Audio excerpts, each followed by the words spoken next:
Breastfeeding is one of the most beneficial things you could do for your new baby and for yourself while healing from pregnancy and birth. Today I'm going to be giving you some tips to help keep you safe and hopefully give you the ability to become successful in your breastfeeding journey as a mom with type 1 diabetes. Today I'm going to be filming in Alice's room. My daughter is 22 months old. I am still breastfeeding her. And we have had a very successful journey. We had a little rough patch in the beginning, but she was quite a bit easier than my son. He was my firstborn, and I did have a lot of difficulties I knew nothing about. It was a very new experience, and it was challenging to say the least. We're gonna be going over the benefits, the challenges, and then at the end of the video today, I am gonna be talking about my journey, my personal journey, breastfeeding my children. But I also want to show you my breastfeeding cart that I've used for both of my children to keep me safe with my type 1 diabetes and keep me prepared and allow me the freedom to be able to breastfeed alone and not be scared out of my mind. Please stick around till the end and I will show you what's in my cart. I know you're looking forward to it and I'm excited to show you.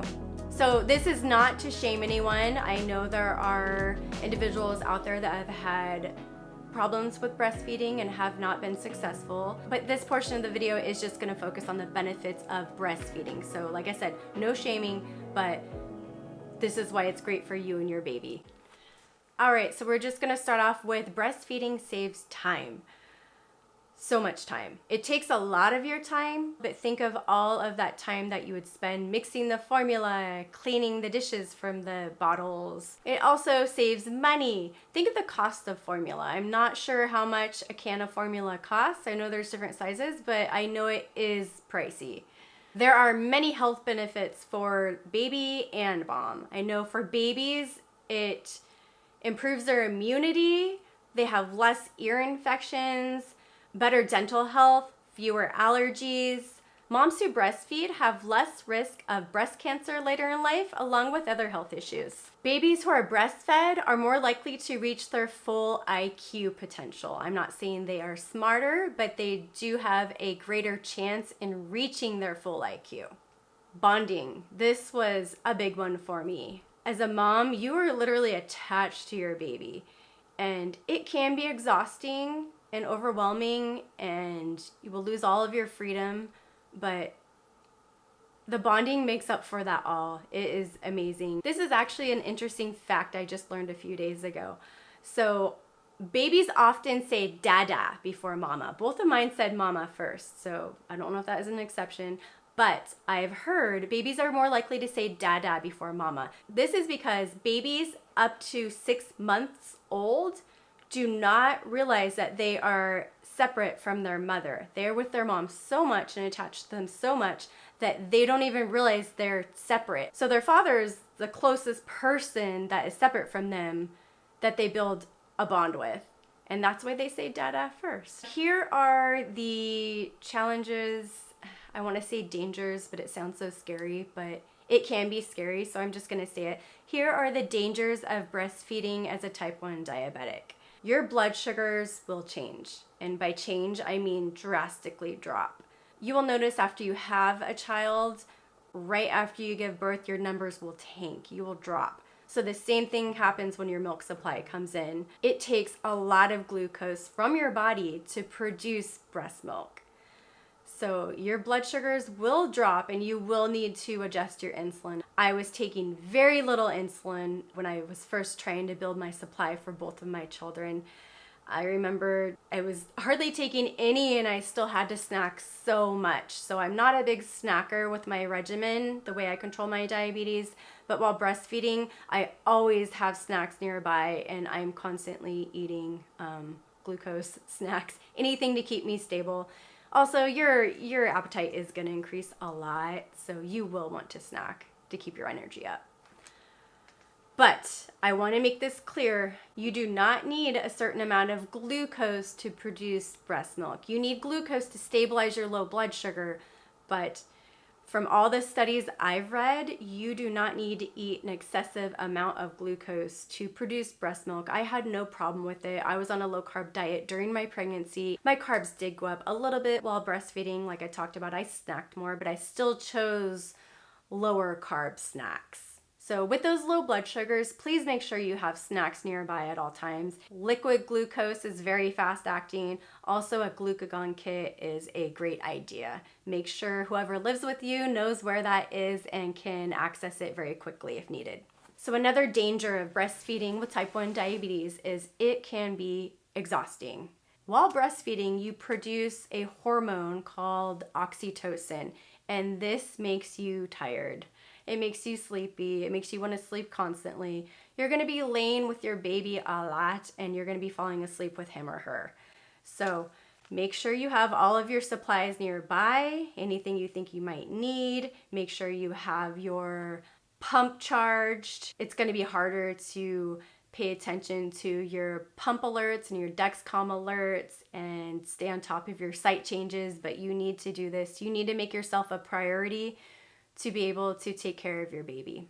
Because of this severe exhaustion, you also may not be eating at regular times. Everything's going to be a little different, so you might be skipping some meals. As long as your basal rates are accurate, you should be fine, but then with the glucose drops of breastfeeding, that gets scary too. So just make sure you're prepared. Okay, so my journey with breastfeeding was very hard with both of my children. With my son, my firstborn, I didn't know what to expect. I was a new mom, and I always had it in my mind that I was going to breastfeed and I was going to be successful at it. I did not know it took so much work. My sister-in-law was pregnant at the same time as me. She had her daughter, my niece, a month and a half before I had my son Vincent. And she already had 3 children before my niece was born.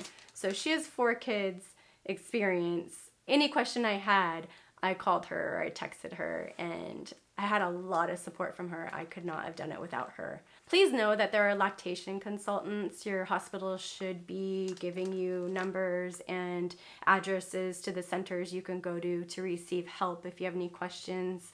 So my son was very low in weight from early on. He was born at 8.5 pounds, but he dropped the first week, and they were panicking and telling me I needed to formula feed him. I kept nursing him, and I nursed him nonstop. And finally he put on weight, and he was fine. He did great.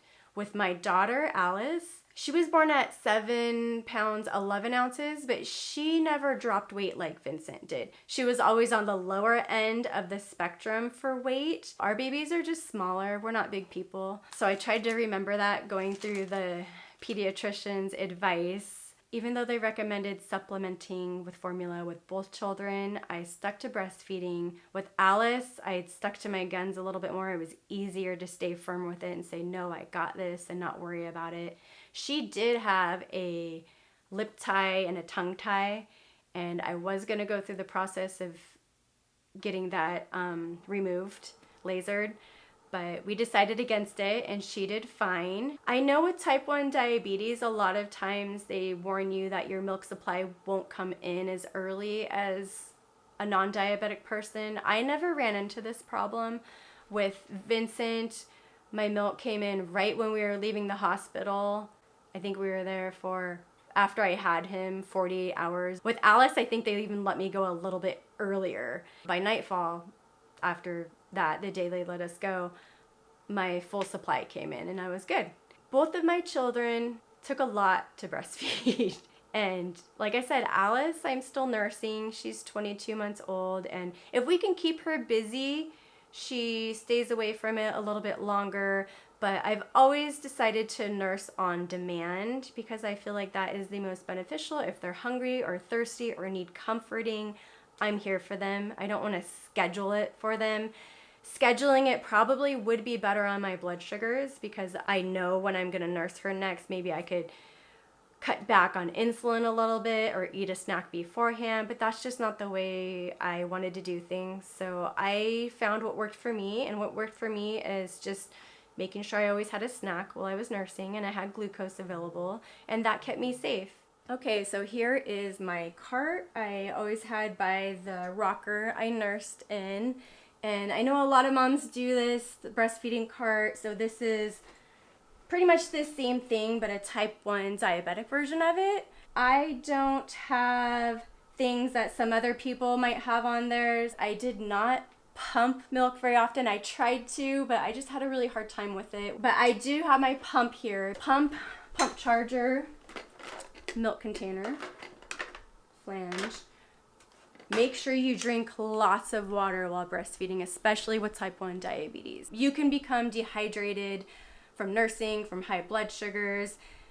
Dehydration will tank your supply. So I recommend always having a water bottle in every room, in every spot you can reach, definitely in your nursing cart, and put electrolytes in it if you really have problems with it. There's a few brands I could recommend to you. Leave me a comment down below if you are interested in finding out what products I recommend. Now I have a couple different forms of glucose. I have my glucose gummies that I always recommend.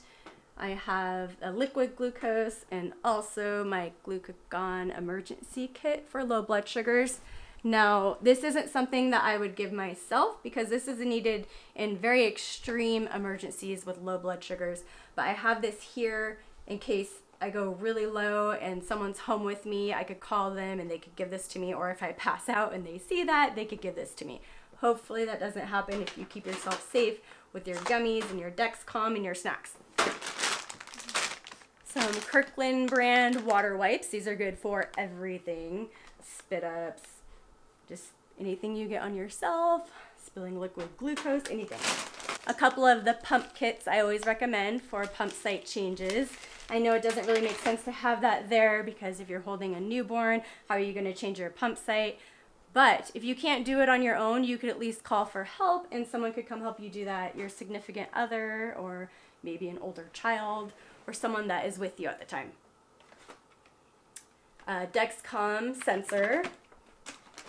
That I could probably do with a newborn in my lap easily. Extra glucose meter in case my sensor gives out or is not accurate. And I also have some snacks here. I have some low carb snacks, pumpkin seeds. I have some no sugar brand protein bars. Very processed, something I wouldn't normally recommend, but at least things like this, you know how it's going to affect you from trial and error. It's the same amount every time. Same with this. I measured this, so it's a fourth a cup.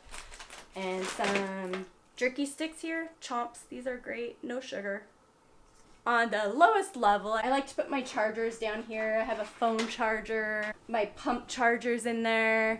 You could put a Dexcom charger if you use a receiver, and just light blanket. We live in Southern California. We don't need heavy blankets. And I always like to keep a notepad in here just for a journal, for anything. And then for blood sugar adjustments, anything I notice with my diabetes, I can write down and have a log of so I know where to tweak my basal rates or my correction doses or something like that later. So that's basically it. Like I said, there's probably things that I could have added. It's been a while since I've had a breastfeeding cart stocked like this. Now it's pretty much my water and phone charger and glucose, maybe a snack or two. And that's it. I don't spend a lot of time nursing her in the chair anymore. Usually it's the, chair in my room when I'm trying to get her to sleep, and it doesn't take that long. But when you are breastfeeding in the beginning, the first 3 months or so where you're really trying to get your supply up, you spend a lot of time doing it. So you need to be prepared. This is the best way I've found to do it. This cart is portable. It's on wheels. If you're going to be spending some time with the baby out on the couch, it doesn't need to stay in this room. Thank you so much for joining me today. I hope this video was informative, and I hope this will help you get along in your breastfeeding journey with success.